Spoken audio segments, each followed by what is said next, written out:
Hello everyone, in today's video we're going to take a look at the game between Ding-GUKESH and Gukesh-Ding.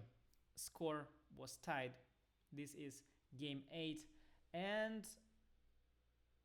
Ding plays c4. Nobody expected Ding to go all out today. His white strategy is very solid. He doesn't want to take risk with white. He's ready for a fight with black, and with white he wants to control the game, but Gukesh came up with a very ambitious play.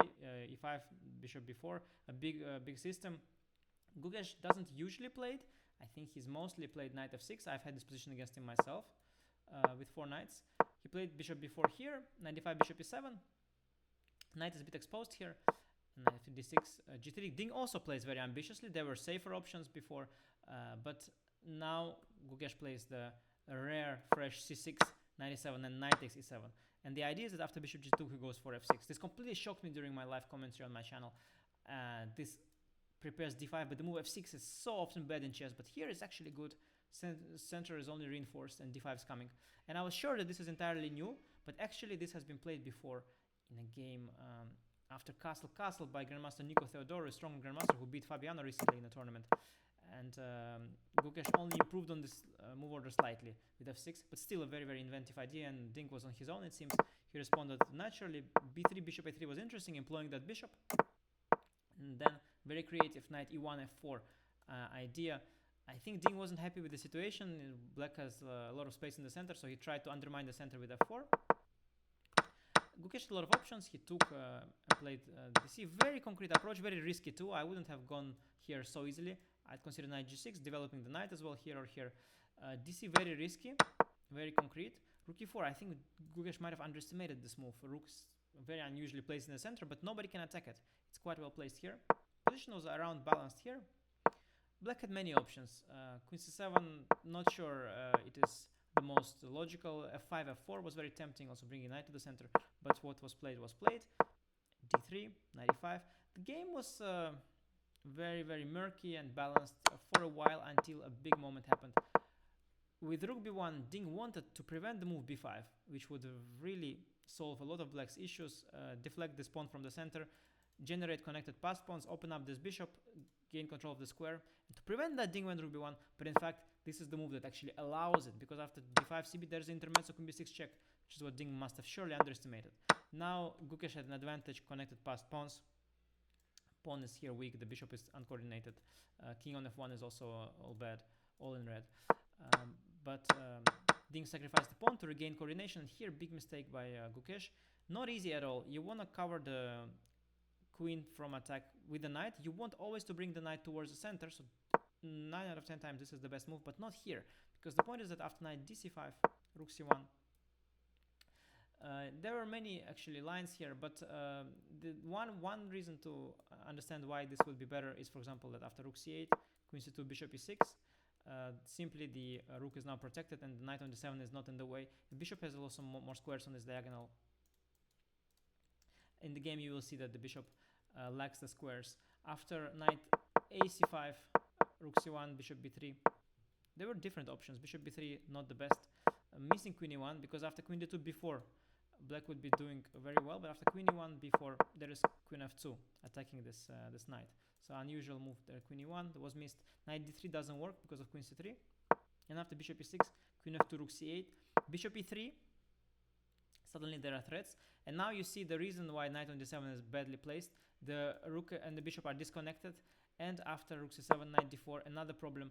This bishop now has no squares on this diagonal as well and has to go somewhere else, and that allows knight c6, gaining white material advantage.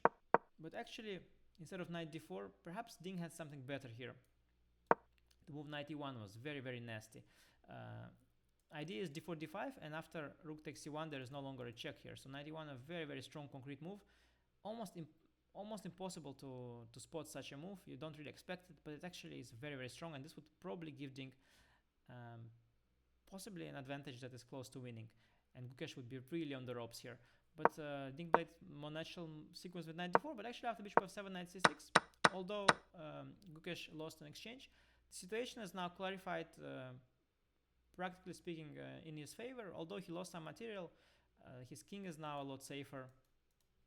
He's got rid of all the pins and unpleasantries.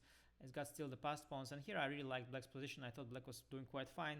There's nice compensation, and indeed it proved that it was very hard for white to coordinate the pieces. And after h6, king e1, before logical moves, black first secures the king, then pushes the pawns. Queen d4.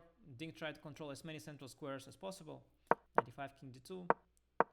Queen g2 is a nice move, annoying the white king. Queen f2, queen d5. Gukesh, true to his style, still played for a win. Queen a2 and queen e6. And indeed, he has plenty of compensation after queen d8, queen a5. He only has now a bishop, only a knight for a rook. In fact, there is no more an extra pawn even on top of that.